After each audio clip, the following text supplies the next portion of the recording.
Buenas tardes, hermanos. Vamos a comenzar el servicio esta tarde, noche, servicio de estudio bíblico, como hacemos todos los miércoles. Y vamos a comenzar cantando un himno que dice: ten fe en Dios. Allí Mateo 6:8 dice: vuestro Padre sabe de qué cosas tenéis necesidad antes que vosotros le pidáis. Himno número 366. Fife, ayuda. 366, ten fe en Dios.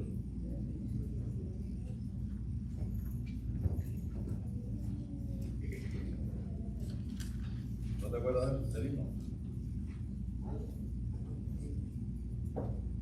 Nada.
Álida, que ya tenga un momento de hacer.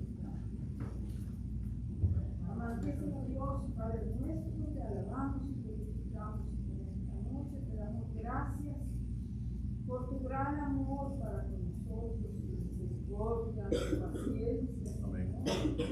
Gracias por que podemos estar esta noche aquí reunidos en tu santo templo. Queremos, Señor, poner en tus manos lo que vamos a hacer ahora, la palabra que vamos a escuchar.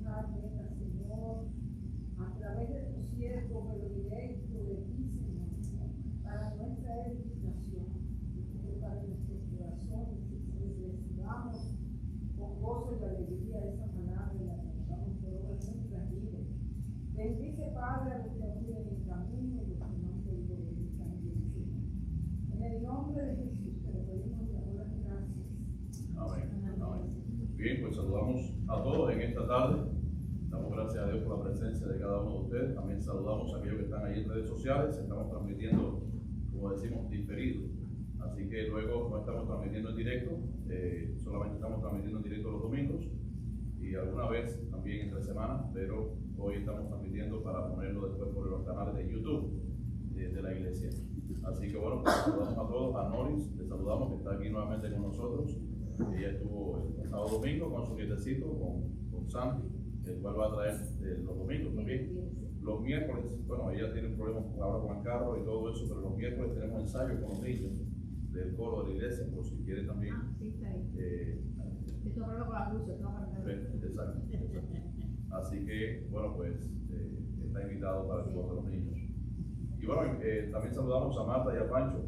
Damos gracias a Dios que a pesar de todos los días malos que han pasado, gracias a Dios están aquí. Así que estamos alegres y contentos, gozosos de verles nuevamente aquí en la casa del Señor, en el estudio. Así que bueno, que sean bienvenidos nuevamente y esperamos que la salud les pueda seguir ayudando para que puedan también seguir asistiendo. Así que lo que sí, sepan que todos los viernes en los días de oración, pues oramos por ustedes, los ponemos delante de nuestro Señor y nos pasamos toda la semana orando por todos los motivos de oración. Así que ustedes están dentro de nuestras oraciones de manera constante. Agradecemos infinitamente esto de la oración y también el cariño que le reciben a todos. Bueno, pues los anuncios que tenemos para estos días son más o menos los mismos. Recordar que el día 14, que es el domingo que viene, no es este que viene, no, el siguiente, tendremos la noche musical por familia. Así que yo tengo escogido dos signos con la familia, que son dos signos antiguos. Bueno, todos los signos prácticamente son antiguos, pero he querido buscarlo. Quizás a lo mejor los cambie, porque quizás ellos no se acuerdan bien, a lo mejor se acuerdan mejor que yo. Pero bueno, son himnos que son del himnario popular. Así que imagínense, del himnario desde que yo era niño en la iglesia. Y entonces, bueno, estaremos ensayándolos. Ahora, no sé si usted ya escogió los suyos, pero recuerde que este domingo 14 a las 7:30 de la noche, es por la noche el culto, domingo 7:30 a esta hora, pues estaremos aquí. Así que estaremos trayendo nuestros coros, himnos, canciones cristianas y por familia, únase a otra familia. Si puede salir de aquí hoy también, ya con esa perspectiva, pues mejor aún. Y como siempre decimos, esto no es porque Marcol tiene talento, ¿verdad? No solamente es eso, es porque nosotros vamos a alabar a Dios. Estamos en el mes, o en los meses, en el ciclo de edificación del hogar y la familia. Y en este ciclo de edificación del hogar y la familia, pues estamos haciendo diversas actividades que unen precisamente a la familia y que tienen que ver con ella. Así que recuerde, este domingo no, sino el siguiente, día 14, a las 7:30 de la noche, vamos a tener la noche musical por familia, donde tenemos cada... 14. Este domingo que viene. Es que el 10. No, perdona. Sí, verdad, que hoy estamos a 9, a 10. Sí, yo estaba así. Sí, a 10. Muchas gracias por la aclaración. Por poco me voy para el Día de los Padres, para el 21. Gracias, muchas gracias por la aclaración. Es este domingo. O sea que Ese no nos domingo no queda... hay culto por la mañana. Sí. Sí, o sea que me estaba yendo yo ya y lo que nos quedan son nada más 3 o 4 días. Tienes razón. El 21 es el Día de los Padres, a las 9:30 de la mañana tenemos desayuno, ese sí. Pero bueno, quería dejar, gracias por estar al tanto con las fechas. Yo estoy tan abrumado muchas veces por el trabajo que se me olvidan incluso hasta las fechas. Yo a veces no miro ni el calendario. Pero sí, como no, gracias por la aclaración. Es este domingo, el 14, ya vamos a tener ese tiempo de alabanza a nuestro Dios por familia. Y el día 21, que sí es el siguiente domingo, el otro, dentro de 2 domingos, entonces a las 9:30 de la mañana tendremos el Día de los Padres, el desayuno del Día de los Padres. Así que recuerde, no desayune en su casa.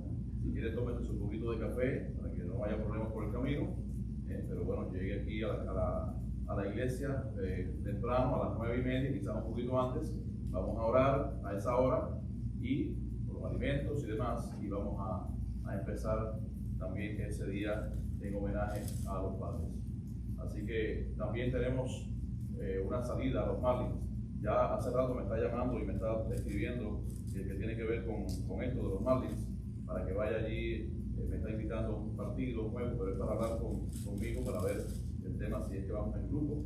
Así que ya les estaré informando. Posiblemente mañana esté yo por allá por el estadio de los Marlins. No sé si tenga tiempo. Ya se lo escribí a él. Y si tengo tiempo, sí voy a ir por allá para conversar con él y puntualizar este asunto. El hermano Ronnie es el que está a cargo de apuntar a los hermanos que van a ir. Así que por favor, si usted en esta noche definitivamente sabe que va a ir, pues hable con la hermana Charo para que ella también le anote. Y bueno, entre ellos dos también ahí van a llevar este asunto. Para los que no lo saben, el tema de los Marlins, nosotros casi todos los años vamos al estadio en grupo de la iglesia, y vamos con nuestro pullover, con un versículo bíblico, etc. Y entonces es una manera de evangelizar. Oramos para que el Señor, a través de esos versículos bíblicos, al menos alguna persona pues lo pueda ver, alguna persona se pueda reconciliar con Dios, o alguna persona pueda conocer al Señor. Aunque usted no lo crea, los versículos bíblicos, por supuesto, aún así de esa manera, son poderosos, porque no sabemos lo que Dios puede hacer a través de ellos.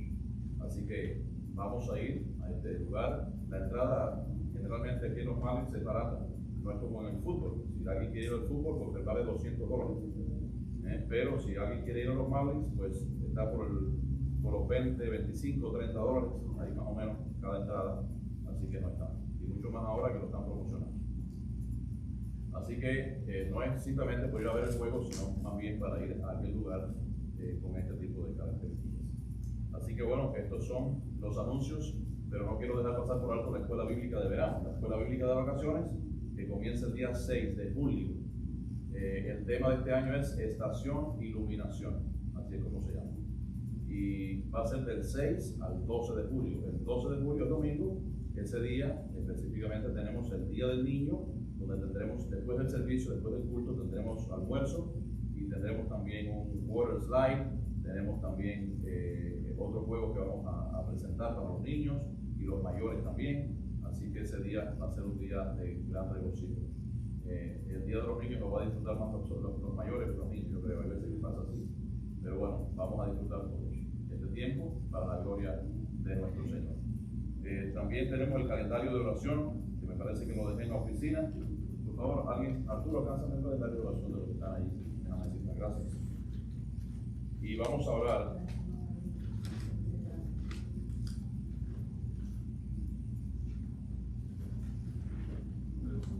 El domingo oramos por 3 motivos. Hoy vamos a orar por 3 motivos más. Gracias. Sí, y vamos a pedirle a Fife que esté orando por el 4º motivo, que dice: oremos para que los participantes de la escuela bíblica tengan oídos para escuchar la palabra de Dios y corazones para entenderla como verdad. No sé si tienes ahí el calendario, ¿verdad? ¿Lo tienes? Ok. Le pedimos entonces a Elvia que ore por el número 5. Demos gracias a Dios por su don de la vida eterna y por los niños que recibirán este regalo durante la escuela bíblica de verano, Efesios 2:8. ¿Y alguien más tiene el calendario? ¿Quién más? Sí. Y Madeline va a estar orando por el 6º motivo, que dice: oremos para que los líderes puedan usar su tiempo sabiamente en planear, estudiar y prepararse para sus diferentes roles en la escuela de verano. Y bueno, recuerden que Madeline es la directora de la escuela bíblica, así que cualquier duda que ustedes también puedan tener, pues pueden ir con ella. Así que vamos a orar por estos 3 motivos. Padre amado, gracias Señor por permitirnos estar aquí. Gracias Señor amado. Gracias a Dios mío por cada uno de los hermanos que estamos aquí, Padre. Digo Señor amado que sea con ustedes que no nos liberado. Digo Dios mío que nosotros podamos tener cada día que ser parte de ese Señor.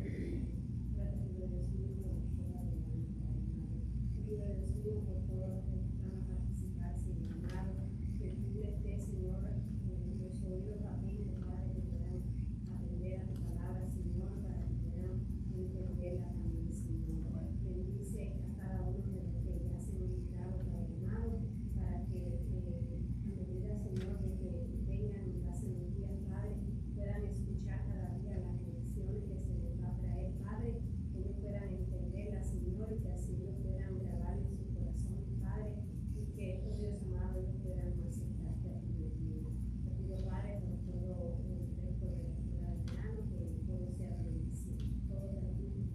de Cristo Jesús.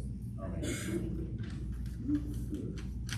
Amado Cristo, Padre Celestial, que mora en el cielo y en nuestros corazones, vengo a mi corazón en esta noche dando sonidos de la escuela bíblica de oración, Señor, en tus manos. Permite, oh Padre Celestial, que se pueda celebrar con éxito. Que los niños, Señor, puedan recibir tu palabra y la comprendan, porque tú eres grande, Señor. Permite que, como estoy orando por esta escuela bíblica de oración, mis nietas puedan estar aquí, puedan disfrutar de ella, Señor. Así como todos los niños, que tú proveas a las meriendas que tenemos la responsabilidad de cooperar. Y te pido que tu paz y tu amor nos acompañen en todo momento. Que podamos disfrutarla, Señor, a cabalidad y que todo sea acepto delante de ti. Que bendigas no solamente los niños, sino los adultos que vamos a disfrutar de ellos. Que tú nos acompañes, Señor, y que todo sea agradable delante de ti. En el nombre de Jesús te lo digo. Amén.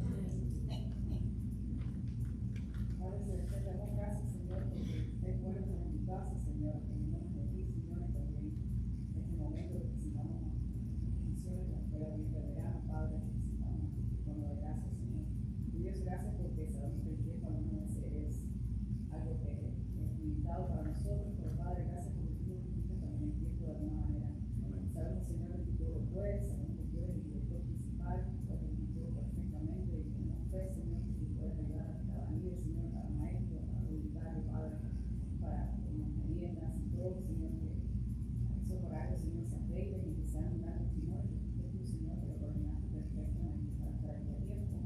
Y gracias, Dios, porque dependemos de ti, tú eres todopoderoso, Señor, confiamos en ti, necesitamos de ti cada día y sabemos, Dios, que tú confiamos que tú eres soberano, Padre, en la vida de verano.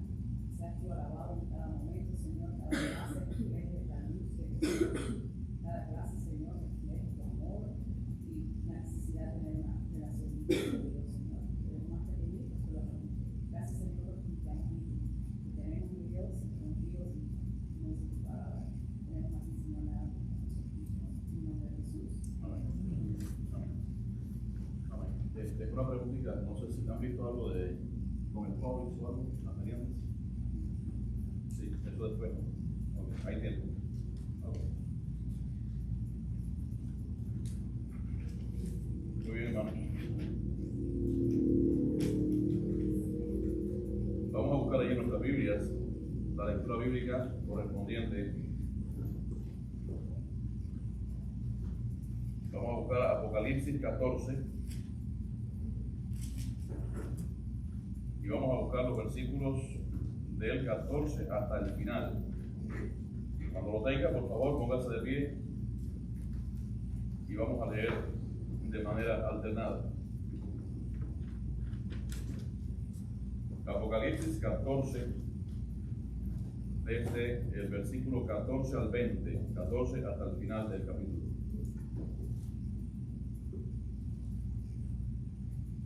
Dice: la tierra es cegada. Comenzamos. Dice la palabra: miré y he aquí una nube blanca, y sobre la nube uno sentado semejante al Hijo del Hombre, que tenía en la cabeza una corona de oro y en la mano una hoz aguda. Y del templo salió otro ángel, clamando a gran voz al que estaba sentado sobre la nube: mete tu hoz y ciega, porque la hora de cegar ha llegado, pues la mies de la tierra está madura. Y el que estaba sentado sobre la nube metió su hoz en la tierra, y la tierra fue cegada. Salió otro ángel del templo que estaba en el cielo, teniendo también una hoz aguda. Y salió del altar otro ángel que tenía poder sobre el fuego, y llamó a gran voz al que tenía la hoz aguda, diciendo: mete tu hoz aguda y vendimia los racimos de la tierra, porque sus uvas están maduras. Y el ángel arrojó su hoz en la tierra, y vendió la viña de la tierra, y echó las uvas en el gran lagar de la ira de Dios. y fue pisado el lagar fuera de la ciudad, y del lagar salió sangre hasta los frenos de los caballos por 1600 estadios. Que el Señor bendiga su palabra. Vamos a pedirle libertad, que ya tenga algunos momentos de oración. Padre, te damos gracias por este día, Señor. Gracias por tu bondad, Señor. Gracias porque eres bueno, porque eres misericordioso, Dios mío. Estamos aquí, gracias porque estamos en tu casa, Señor. Padre, damos gracias por tu palabra, Dios mío. Ayúdanos a entenderla, Padre. Y ayúdanos a que se abran nuestros corazones también. Todo lo pedimos en el dulce nombre del Hijo de Jesucristo. Amén. Amén. Bien, los niños pueden sentarse, los niños y jóvenes pueden ir a ensayar. No han llegado los de Navy todavía, ¿no? No, ellos no están aquí. No. Digo cierto, que no han llegado de vacaciones. Ajá, sí. No llega. Ok.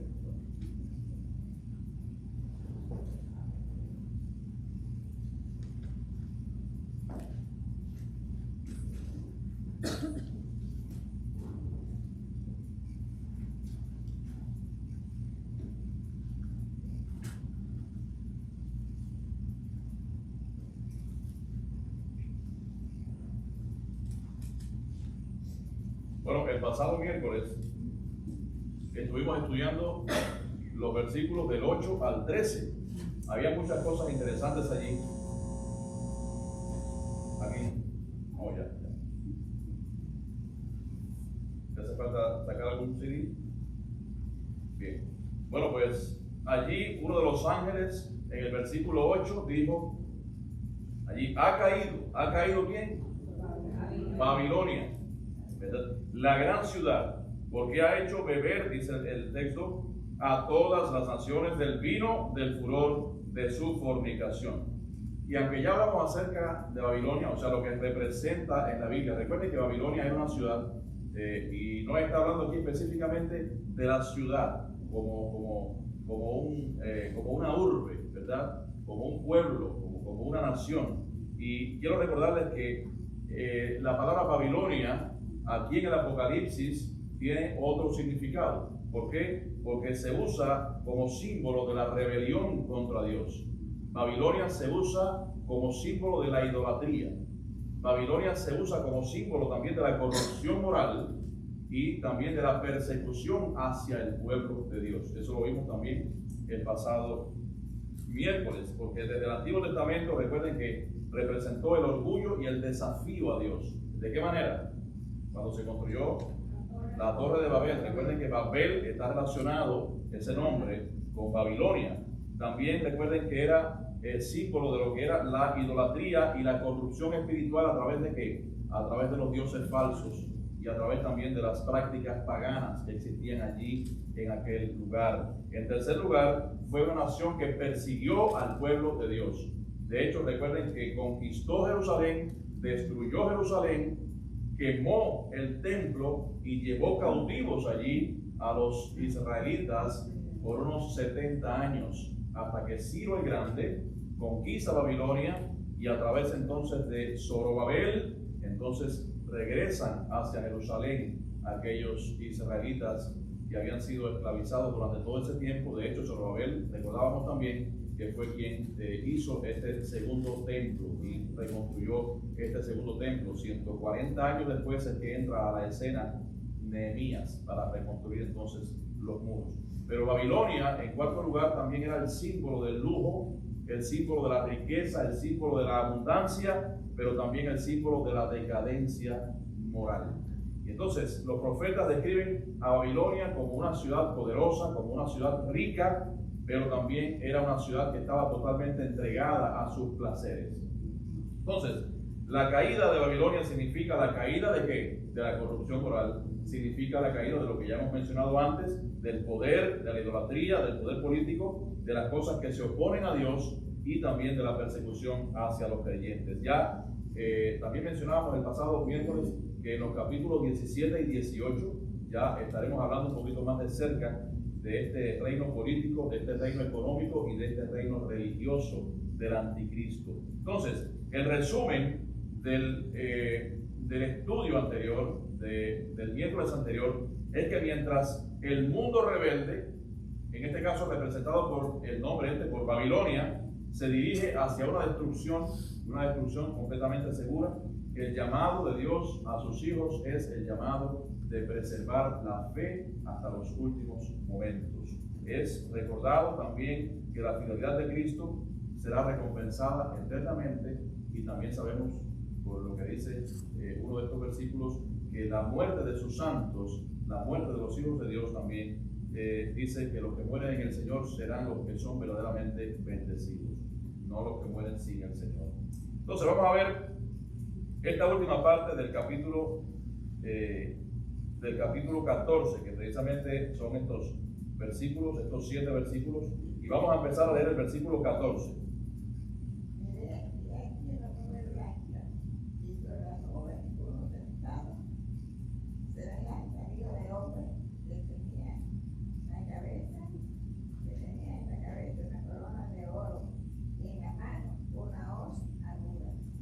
Ahora, para comprender este versículo es necesario tener otras referencias. En este caso, por ejemplo, de Mateo, allí cuando el Señor da la explicación acerca de la parábola de la cizaña. Mateo 13, 39 al 43, lo voy a leer, dice: el enemigo que la sembró es el diablo. La ciega, o sea, cuando habla de ciega con S, no es lo mismo que ciega con C. Nosotros tenemos en nuestro léxico la misma forma de hablar. Si fuera en España, dijera la ciega, que es una mujer que no tiene vista, o la ciega, en este caso, con S, que es cosecha. Es lo mismo que recolección, ¿no? Cosecha. El enemigo que la sembró es el diablo. La ciega es el fin del siglo, y los segadores son los ángeles. Versículo 40. De manera que como se arranca la cizaña y se quema en el fuego, así será en el fin de este siglo. Enviará el Hijo del Hombre a sus ángeles, y recogerán de su reino a todos los que sirven de tropiezo y a los que hacen iniquidad, y los echarán en el horno de fuego. Allí será el lloro y el crujir de dientes. Entonces los justos resplandecerán como el sol en el reino de su Padre. El que tiene oídos para oír, oiga. Entonces, fíjense, como vemos aquí en esta porción de la palabra, esta cosecha de la tierra, ¿cuándo será? Cuando el Señor venga por segunda vez. Cuando el Señor venga por segunda vez. Esto es al final de ¿qué? De la gran tribulación, efectivamente. La imagen que vemos aquí también vemos una imagen del Señor en una nube. Bueno, pues, ¿dónde vemos esto? Bueno, tenemos que ir entonces a la referencia cruzada de Daniel. Daniel 7, 13 y 14. Voy a leerlo. Dice Daniel, muchísimos años antes: miraba yo en la visión de la noche, y he aquí con las nubes del cielo venía uno como hijo de hombre. Está ahí, exteriorizando, viendo, describiendo el Señor también viniendo por segunda vez. Y he aquí con las nubes del cielo venía uno como hijo de hombre, que vino hasta el anciano de días, y le hicieron acercarse delante de él, y le fue dado dominio, gloria y reino, para que todos los pueblos y naciones y lenguas le sirvieran. Su dominio es dominio eterno que nunca pasará, y su reino uno que no será destruido. Tenemos otra referencia. En esta noche vamos a hablar de varias referencias que en otras ocasiones han sido un poquito menos, pero en esta noche sí tenemos más referencias. Por ejemplo, Mateo 24:30, donde nos dice: entonces aparecerá la señal del Hijo del Hombre en el cielo, y entonces lamentarán todas las tribus de la tierra, y verán al Hijo del Hombre viniendo sobre las nubes del cielo con poder y gran gloria. Mateo 24:64. Jesús le dijo: tú lo has dicho, y además os digo que desde ahora veréis al Hijo del Hombre sentado a la diestra del poder de Dios y viniendo en las nubes del cielo. ¿Se dan cuenta? Solamente en esta referencia del versículo 14, cuando Jesús dice que envía a alguien como que parecía como Hijo del Hombre, que venía en las nubes del cielo. Entonces, ¿cuál es la conclusión de este versículo? En primer lugar, que las nubes, ¿qué significan? Las nubes, en este caso, significan gloria y significan majestad. La corona, ¿qué significa? La corona indica que Cristo viene como un rey victorioso. Primeramente él vino en un pesebre. ¿Vino como qué? Como siervo. Como siervo. Sí, exacto, como llegó. Vino como siervo, es nuestro rey, como dice ella. Pero vino como siervo, como lo presenta, por ejemplo, el Evangelio de Marcos. Pero la segunda vez vendrá que como rey victorioso. Primeramente vino como cordero, ahora vendrá como león. Primeramente vino como siervo, ahora vendrá como rey. Y un rey como un rey justo, a juzgar también. Y como rey victorioso. Por eso nos dice el versículo 14 que tenía en su cabeza una corona de oro. Y la corona siempre es de ¿quiénes? De los perdedores.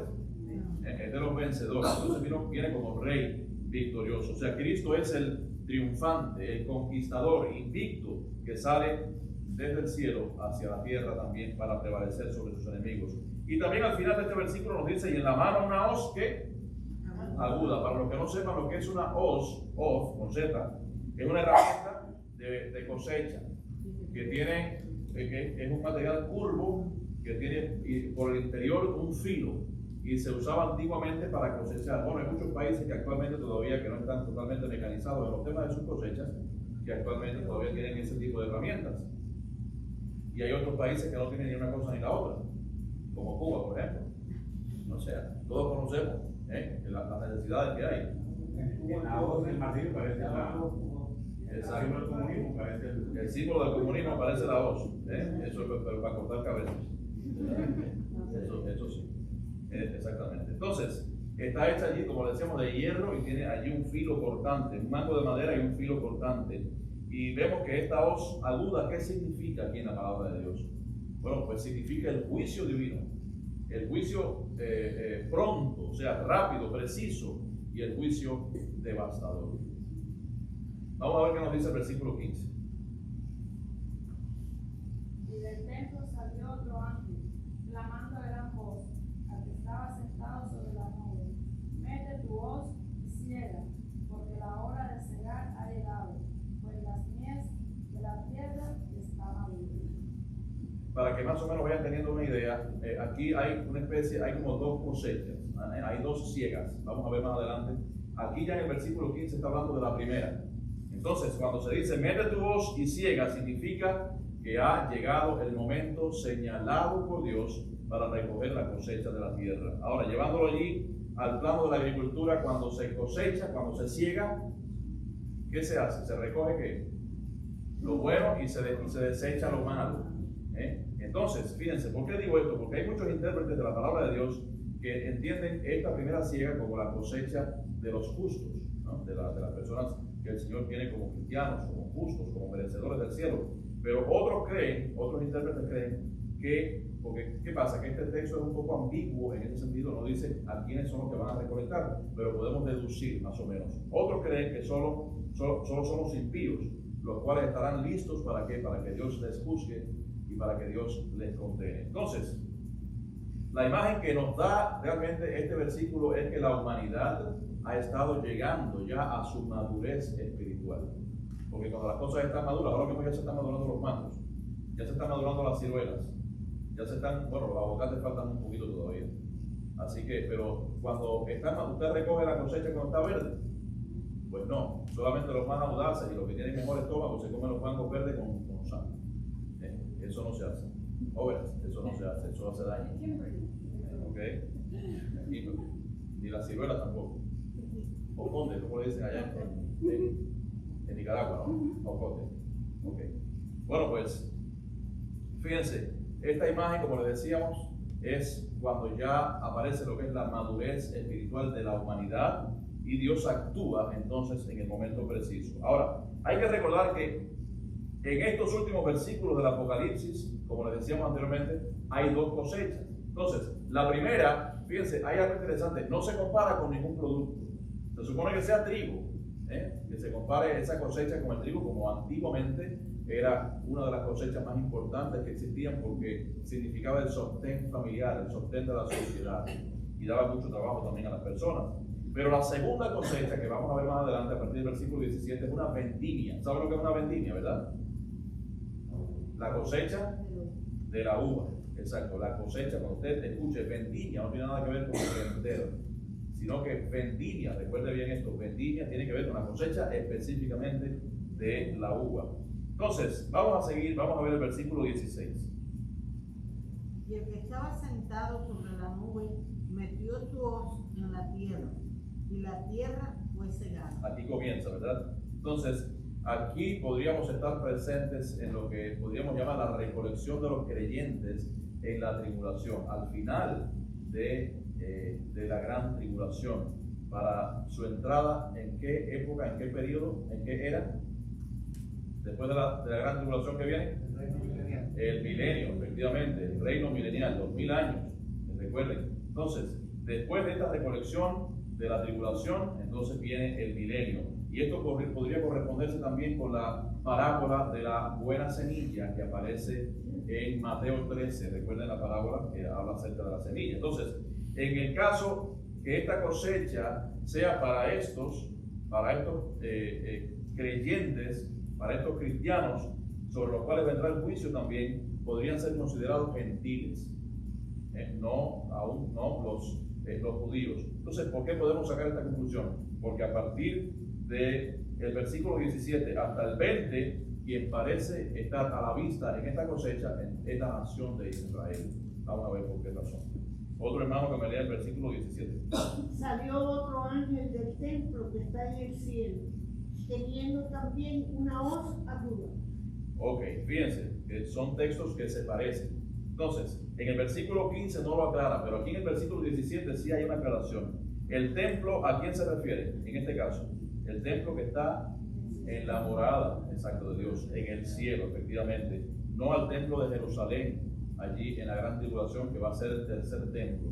Entonces, también vemos que este otro ángel dice que tiene una hoz aguda. Vamos a continuar para explicar el siguiente versículo. Otro hermano. Y salió del altar otro ángel que tenía poder sobre el fuego, y llamó a gran voz al que tenía la hoz aguda, diciendo: mete tu hoz aguda y vendimia los racimos de la tierra, porque sus uvas están maduras. Aquí habla de un ángel que tenía poder sobre qué, dice. Sobre el fuego. ¿Qué significa esto? Bueno, hay una razón para ello. Esto podría corresponder con la llama que ardía constantemente allí en el altar. Recuerden ustedes eso, en el altar de bronce, allí en el templo de Jerusalén. Entonces, a modo de recordatorio, recuerden que el sacerdote quemaba incienso 2 veces al día. ¿Y para qué lo hacía? Bueno, la palabra de Dios lo dice claramente. Para ofrecerlo en el lugar santo. Otra vez hemos explicado que esto es el símbolo de contestar las oraciones de los santos, las oraciones de los fieles, diríamos. Entonces, en este versículo 18, ese otro ángel se asegura completamente que se contesten todas las oraciones de los santos que tienen que ver con el juicio y que tienen que ver también con el reino. Entonces, este es el llamado ángel para iniciar el juicio. Por eso dice: y salió del altar otro ángel que tenía poder sobre el fuego, y llamó a gran voz al que tenía la hoz aguda, diciendo: mete tu hoz aguda y vendimia los racimos de la tierra, porque sus uvas están maduras. Ahora, exactamente. Y llamó a gran voz al que tenía, exactamente. Entonces, vamos a ver el versículo 19, pero antes quería ver algo. Sí, bueno, vamos a dejarlo para el final. Vamos a leer el versículo 19. Otro hermano que me lea, por favor, el versículo 19. Y el ángel arrojó su hoz en la tierra y vendimió la viña de la tierra y echó las uvas en el gran lagar de la ira de Dios. Entonces, ¿qué se menciona? ¿Qué tipo de uvas se mencionan aquí? Uvas que estaban verdes. Uvas ya maduras, o sea, se menciona uvas maduras que son recogidas y echadas ¿dónde? En el lagar, pero en el lagar de la ira de Dios, en el lagar de la furia de Dios. ¿Saben lo que era un lagar? Bueno, yo no sé actualmente, pero en aquellos tiempos el lagar era una zona donde se echaban todas las uvas maduras, y allí entonces se pisoteaban. Esa tradición todavía existe en algunos pueblos, creo que en Italia. En Italia hay esa tradición. Lo hacen las mujeres. Tienen que lavarse bien los pies. porque si no ese vino no se vende. Pero bueno, se prepara y entonces la pisotean con los pies. Allí es una fiesta local de algunos pueblos, se hace actualmente, y entonces ese lugar donde se pone la uva, ese lugar se llama lagar. Entonces, aquí recuerden que la palabra de Dios está llena de simbolismos y no es un lagar físico el que vamos a ver, así que vamos a ver más adelante qué es lo que significa esto. Entonces,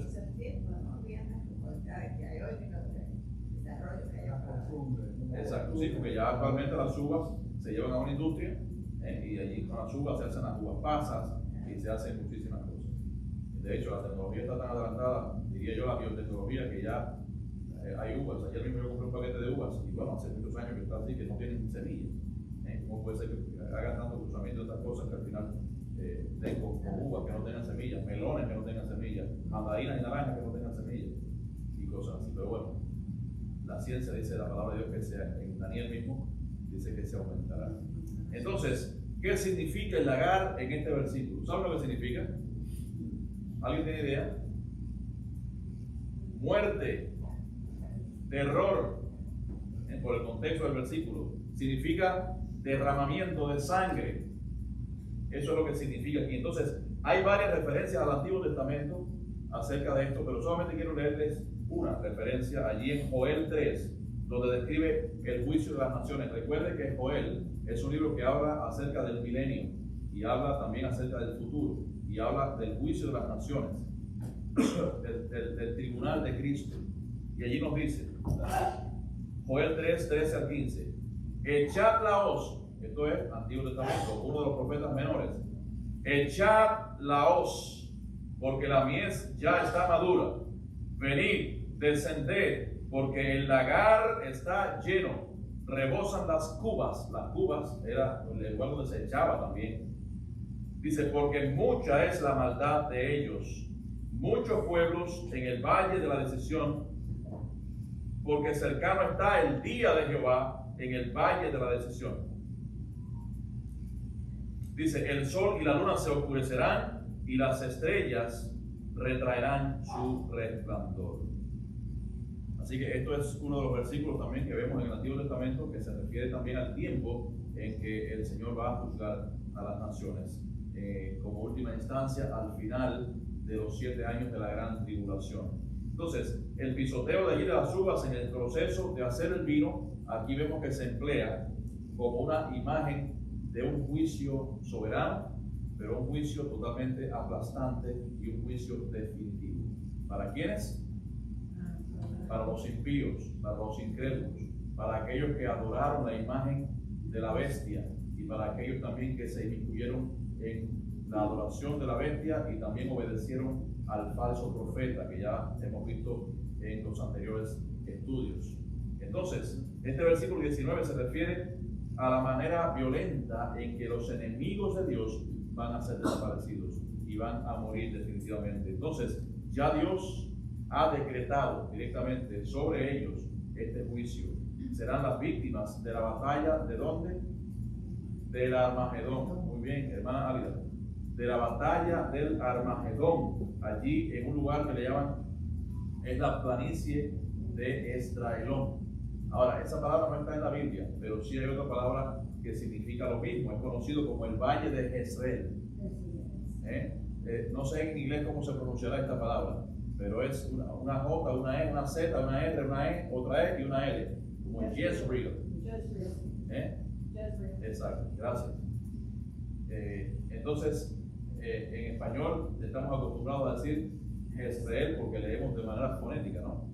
Entonces, allí en el Valle de Jezreel es el mismo, se va a producir el Armagedón, que es el mismo también, el mismo valle, la planicie de Esdraelón, y realmente esta es una de los lugares, podríamos decir, de las regiones más importantes de la Biblia, aunque ustedes no lo crean. ¿Por qué? Vamos a ver, miren, ¿dónde está esta llanura? En primer lugar, ¿dónde está esta llanura? Porque es una planicie, es un valle, es una llanura. Está al norte de Israel. Entonces, allí colinda con las montañas de Galilea. Recuerden que Galilea está en la zona norte, y también en la otra sección con las montañas de Samaria. Samaria estaba más al sur. Recuerden que estaba Judea al sur, Samaria y Galilea los que iban de Judea a Galilea, que tenían que pasar por Samaria, ¿qué pasaba? ¿Recuerdan?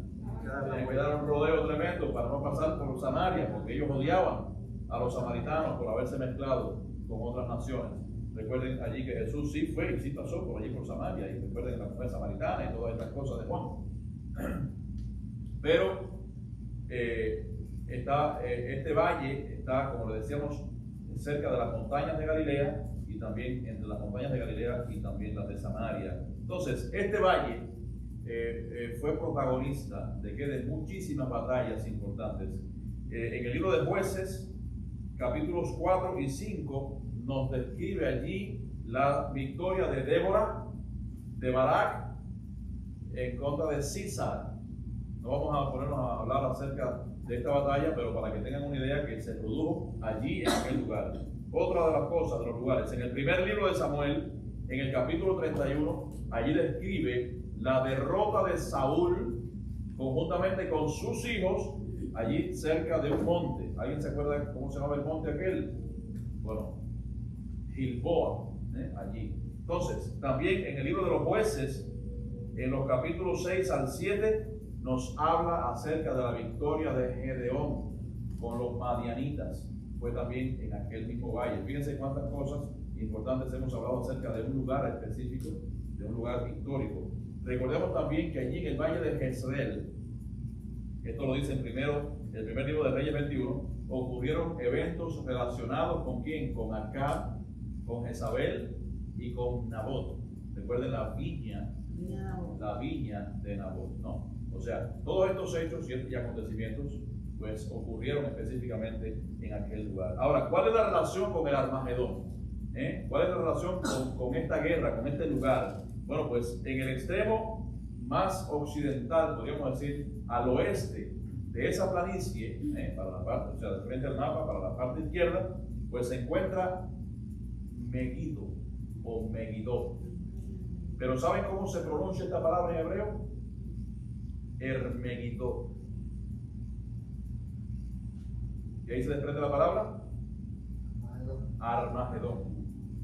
Hermegiddo.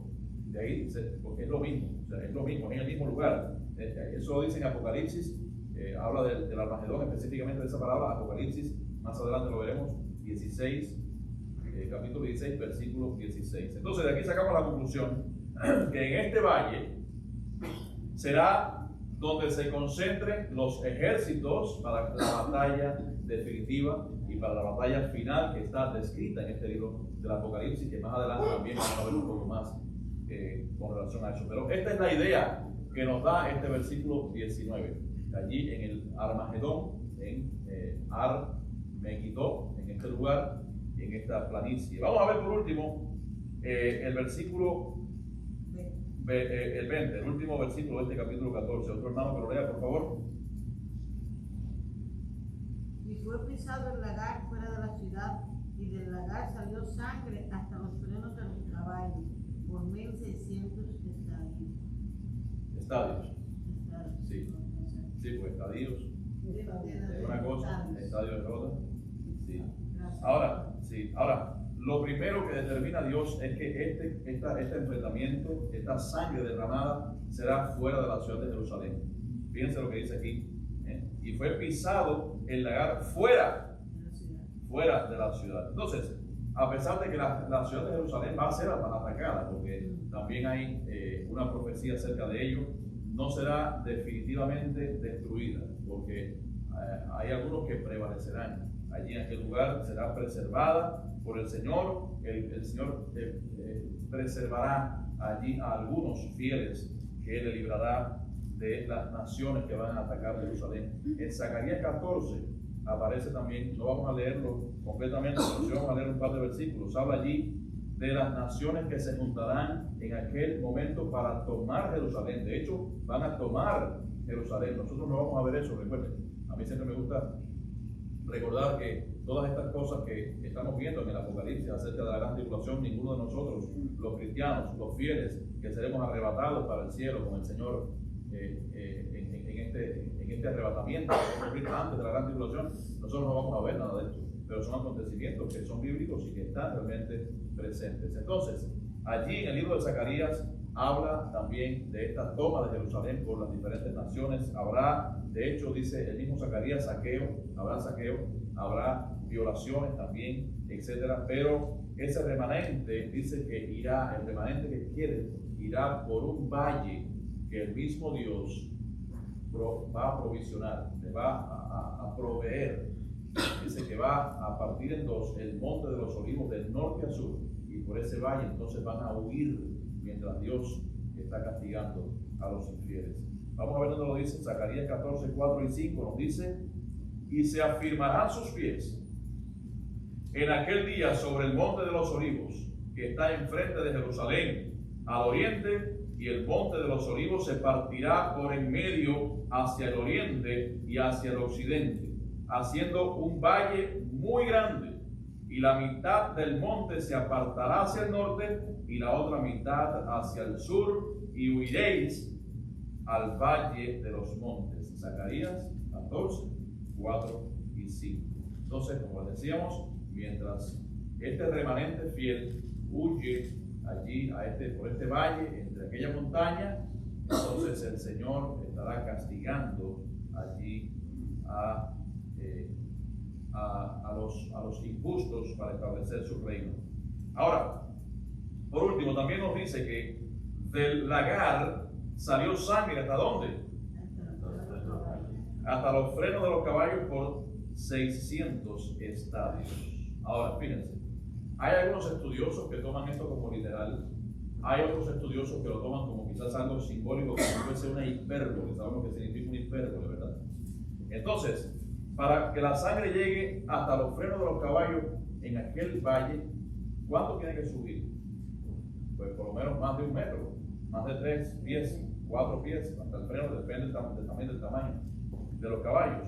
Pero yo creo que por muy grande que sea el volumen de sangre que puedan derramar allí, o sea, esto sería, desde el punto de vista humano, sería imposible que pueda ser, o sea, que la sangre pueda subir hasta ese nivel. Es difícil, ¿verdad, Elia, pensar en eso? Ahora, por esa razón yo considero, es mi consideración personal, que esto no es literal, que esto más bien es algo simbólico, una figura más bien un poco dramática. ¿Para qué? Para enfatizar el juicio de Dios, para enfatizar la magnitud del juicio que se va a tener en aquel momento. Entonces, esto no necesariamente describe la magnitud literal del volumen de sangre que va a existir en aquel momento, sino más bien la inmensidad de la derrota de los enemigos de Dios. Eso sí lo va a describir. Ahora, que Dios puede hacer posible que la sangre llegue hasta también, por supuesto, que lo puede hacer sin ningún tipo de problema. Pero bueno, nosotros estamos pensando ahora como humanos, y también estamos pensando en que la palabra de Dios, específicamente en el Apocalipsis, hay mucho simbolismo y hay muchas figuras. ¿Para qué? Para más o menos que nosotros tengamos una idea de la magnitud, la grandeza de las cosas y del juicio que se va a realizar. Y finalmente nos dice que se va a extender por la distancia de 1600 estadios. Bueno, pues en la palabra de Dios, las distancias que se mencionan en la Biblia, podemos compararlas con la actualidad. Y en este caso, 1600 estadios aproximadamente son en la actualidad unos casi 300 kilómetros, vienen siendo unos 180 millas o 170 millas aproximadamente. Entonces, esa es precisamente, fíjense, algo interesante, la distancia que hay de Israel en el norte hasta Edom en el sur. Hay una distancia aproximadamente de unos 290 kilómetros, casi 300 kilómetros. O sea que esto también, en este sentido, pues se fusiona con el hecho de lo que la palabra de Dios dice, y las distancias que hay actualmente pues son reales. Entonces, esto también podría significar una cifra simbólica, hablando y también enfatizando en lo que es la magnitud del magnicidio, o sea, del juicio que se va a realizar, más incluso que a una distancia geográfica real. Así que estos son las valoraciones que tenemos del Apocalipsis, aquí en Apocalipsis 14, para terminar, acerca de la cosecha, acerca de la vendimia y acerca de los juicios que va a emitir y que estará emitiendo el Señor en ese tiempo, cosechando los frutos buenos y llevando hacia el infierno a quienes, a aquellos que no han obedecido, a aquellos infieles, a aquellos rebeldes, a aquellos que han estado en contra del pueblo de Dios, a aquellos idólatras, a aquellas personas que han sido corruptos moralmente y a aquellos simplemente que no aceptaron el sacrificio de Cristo. Así que el Señor en ese momento pues será la batalla final. En el capítulo 15 comenzaremos a hablar de otras cosas importantes, interesantes. Y es como si regresásemos un poquito más atrás. ¿Por qué? Porque recuerden que el Apocalipsis no es cronológico, exactamente cronológico, no va un evento detrás del otro, sino que vamos un poco delante, un poco detrás. Recuerden que en el capítulo 7 estaban los 144.000 sellados, en el capítulo 14 comenzamos también hablando de los 144.000 sellados después de unos cuantos juicios intermedios, y ahora en el capítulo 15 también van a ver los juicios de las copas de la ira de Dios. Y vamos un poco entonces hacia atrás, hacia ese periodo también intermedio de los 7 años de la gran tribulación. Así que vayan estudiando este capítulo 15 para que el próximo miércoles usted venga ya con su mente clara, y también, bueno, pues si tiene alguna pregunta que hacer, pues lo puede hacer, o alguna valoración o alguna consideración. Así que bueno, no sé si ha quedado alguna duda hoy, o si tiene alguna pregunta, pues puede decirla. Recuerden que esto es un estudio y podemos aclarar. ¿Alguien tiene algo que decir? El lagar que dijo que significa Muerte, destrucción, significa juicio, derramamiento de sangre. El hecho de sacar el jugo de las uvas es como algo metafórico que significa el derramamiento de sangre allí en el Armagedón, en la última batalla que se va a librar al final de la gran tribulación. ¿Alguien más? Ok, bueno, si Ana no tiene preguntas, es porque todo está claro. Y cuando están dormidos no funciona. Sí, pero bueno, lo importante es, hermanos, que ustedes se lleven una idea, y cuando ustedes también lean la palabra de Dios, y el día que usted lea Apocalipsis y lea el capítulo 14 y lea los versículos del 14 al 20, ya saben de dónde vienen las cosas, ¿verdad? Eso es importante, por eso es bueno siempre estudiar la palabra de Dios. Es bueno siempre también estar ahí con un lápiz para escribir quizás algunas dudas, algunas cosas, porque yo sé que el Apocalipsis es uno de los libros más difíciles de comprender, porque no sabemos muchas veces dónde está el simbolismo, dónde están las cosas literales, y hay veces también que hay una especie de división de opiniones en cuanto a si es algo literal y si es algo. Entonces, la verdadera interpretación del Apocalipsis, ¿quién la tiene? El Espíritu Santo, que fue quien inspiró a los santos hombres de Dios, como dice ahí 1 Pedro 1:21, que fue quien inspiró a los santos hombres de Dios. ¿Para qué? Para que escribiesen las Escrituras.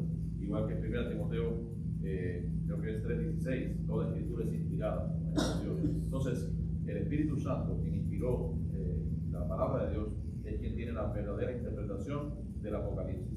Por eso nosotros tenemos que ser cautos a la hora de hacer una determinación radical de alguna doctrina, y no hacer un dogma de cada una de ellas, sino tener mucho cuidado y, bueno, pues leerlo y pues edificar nuestras vidas correctamente. Así que, bueno, ¿alguien más tiene alguna pregunta o alguna consideración? Bueno, a mí me llama un poquito la atención. Ajá. En el 15, cuando hay otro ángel que le viene a decir a Jesús, ¿no? Porque Sí. que le viene a decir. Léeme el versículo. Léeme el versículo. Léelo de nuevo. Dice: y del templo salió otro ángel, clamando a gran voz al que estaba sentado sobre la nube. Y le dio, no es que le dio una orden, pero le dijo algo. Eso es interesante lo que está diciendo ella. Escuchen. Es menos que él. Escuchen. Él sabe lo, o sea. Pero hay una palabra que lo cambia todo. Okay. ¿Cuál es la palabra? Clamando. Clamando. Okay. Esa es la palabra que cambia el contexto. Si no entendieron lo demás, si no entendieron lo que estaba pasando aquí, el versículo, si lo lees así fríamente, da la idea que un ángel le está diciendo y está dando órdenes a Cristo. Y no es así. Gracias, hermana, por la aclaración. Exacto. Está clamando a Cristo que haga esto y lo otro, no es una orden. Exacto. Sí. Déjame decirle, es una muy buena pregunta, porque de hecho yo tenía pensado hablar acerca de este versículo y extenderlo un poco más, pero no lo hice. Pero bueno, ya la hermana lo preguntó y es bueno porque así salimos también de dudas. Entonces, por eso se dan cuenta, hay que leer bien, a ver qué es lo que dice y por qué razón lo dice. No es leer así, sino profundizar en el hecho. Y es que no estaba dando órdenes a Cristo. A Cristo no se le da órdenes. Estaba clamó, dice, a gran voz. Clamó a gran voz. Muy bien. Gracias, hermana. ¿Alguien más? Bueno, pues vamos a terminar. Vamos a recoger nuestras ofrendas. Vamos a pedirle a Leo y a Arturo que nos ayuden.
Vamos a terminar con un himno en esta noche.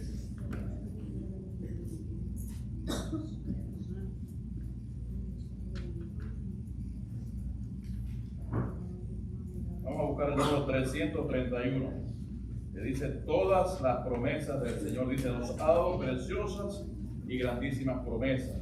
Segunda carta del apóstol Pedro 1:4. Vamos a pedir a Cristo que nos ayude. El número 331.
pedir a la hermana Marta que ella nos pide oración. Oremos. Amante Padre Celestial, gracias por este día. Gracias, oh Dios, por tu palabra expuesta, por la exposición de ella y la claridad que hay en ella, oh Dios, para los que confiamos en ti. Gracias, Padre, porque ha sido un estudio donde nos lleva a presentar lo que tú tienes para tu pueblo y lo que representa, oh Dios, confiar en ti y en tus promesas. Ayúdanos, Señor, siempre a elegir el camino que tú tienes para nosotros, confiando, oh Dios, que tus promesas son fieles y verdaderas. Bendice esta reunión, todos los que estamos aquí, las familias representadas. Sé con el resto que no ha podido estar aquí, pero que quizás su corazón sí estaba pendiente y tenía ansia de estar. Tú te conoces nuestros corazones, Señor, bendícenos a cada uno según, oh Dios, tu misericordia y tu voluntad. Ahora llévanos con bien a nuestros hogares y prepáranos para recibir más estudios de esto que enseñan, oh Dios, que nuestra confianza un día puesta en ti tendrá, oh Dios, tu recompensa. Gracias, Padre amado, por mis hermanos, por esta reunión y por la salud de esta hora. Bendice tu pueblo Israel y bendice, oh Dios, todo lo que hay en la zona que no hace nada más que contar lo que tú tienes para tu pueblo y para la zona, Señor. Permite que puedan, oh Dios, aquellos que no te conocen, sean alcanzados por tu misericordia. Preséntanos los que han de ser salvos y ayúdanos, oh Dios, a sembrar las semillas, sabiendo y confiando que tú terminarás, oh Dios, la promesa. En el nombre de Cristo, en que ahora te suplicamos que nos lleves con bien a nuestros hogares y que continúes, oh Dios, bendiciendo nuestras vidas según tu voluntad. Amén. Amén. Que el Señor bendiga, hermanos.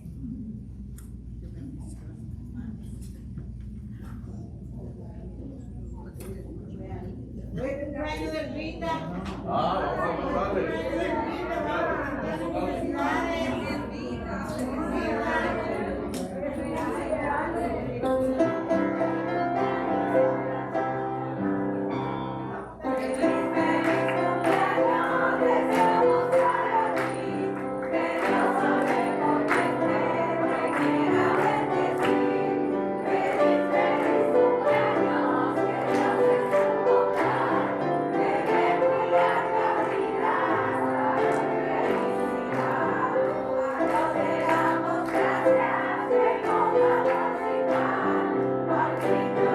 Gracias,